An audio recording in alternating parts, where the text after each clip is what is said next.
समय में महाराज क्या है कि हमारे समाज में वृद्धों को आजकल पूछा नहीं जाता, क्यों है ना परीक्षित जी महाराज, है कि नहीं? वृद्धों को पूछना बंद कर दिया। जो नौजवान है वो कहते हैं अरे आप क्या जानो आज की एजुकेशन, अरे हम जानते हैं, हम पढ़े लिखे हैं, तुम तो पुराने जमाने के तुम्हारे ख्यालात। परंतु ऐसा नहीं, वृद्ध जितना जानते हैं उतना हम चाहे कितनी भी किताब पढ़ लें, कितना भी ज्ञान प्राप्त कर लें महाराज, पर वृद्धों से ज्यादा हम जान नहीं सकते, क्योंकि हमें तो किताबी अनुभव है, उनको पूरे जीवन का अनुभव है। अब आप एक बात बताओ, एक छोटा सा पौधा ज्यादा छाया देगा कि एक विशाल वृक्ष ज्यादा छाया देगा? विशाल वृक्ष छाया देगा ना। उसी प्रकार जो वृद्ध होते हैं उनके अंदर अनंत ज्ञान भरा होता है। पूज्य श्री कामतगिरी पीठाधीश्वर श्री राम स्वरूप आचार्य जी अपनी कथा में बड़ी सुंदर एक बात कहते हैं कि एक बात बताओ कि जो रामचरितमानस है, इनके जितने भी कांड हैं, इनके जितने भी नाम हैं, सब अपने अपने कार्यों के अनुरूप हैं। बाल कांड अपने अपनी लीलाओं के अनुरूप, अयोध्या कांड अपनी लीलाओं के अनुरूप।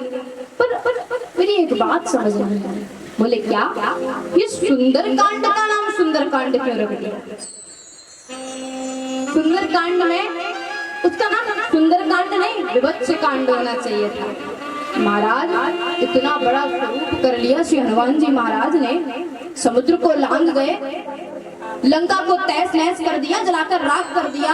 ये कोई सुंदर है? अरे विभत्स कांड रखना चाहिए, तो सुंदर कांड क्यों रख दिया? तो वो कहते हैं कि मेरे गुरुदेव इसका बड़ा सुंदर उत्तर देते हैं। सुंदर कांड नाम क्यों रखा गया? सुंदर कांड की पहली चौपाई कौन सी है? परीक्षित जी महाराज, सुंदर कांड की पहली चौपाई, जामवंत के वचन सुहाए, सुने हनुमंत हृदय अति भाए। बड़े ध्यान से सुनना, आपके मतलब की बात है। जामवंत के वचन सुहाए, पहली चौपाई में कहते हैं जामवंत जी। और जामवंत जी कैसे हैं? वृद्धावस्था के हैं। हाँ तो करो, जामवंत जी वृद्धावस्था के हैं। और क्रिया क्या चल रही है? जामवंत जी कह रहे हैं और सुन हनुमंत हृदय अति भाए।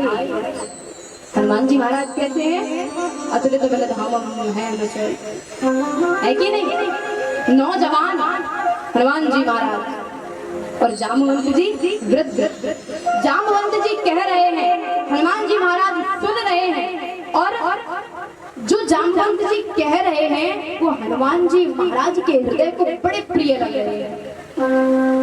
आचार्य जी कहते हैं कि अरे इससे ज्यादा सुंदर बात और क्या होगी कि एक वृद्ध कह रहा है और नौजवान सुन रहा है ध्यान लगाकर, और वही बात उसके हृदय को अति प्रिय लग रही है। इससे ज्यादा सुंदर और वो क्या सकता है?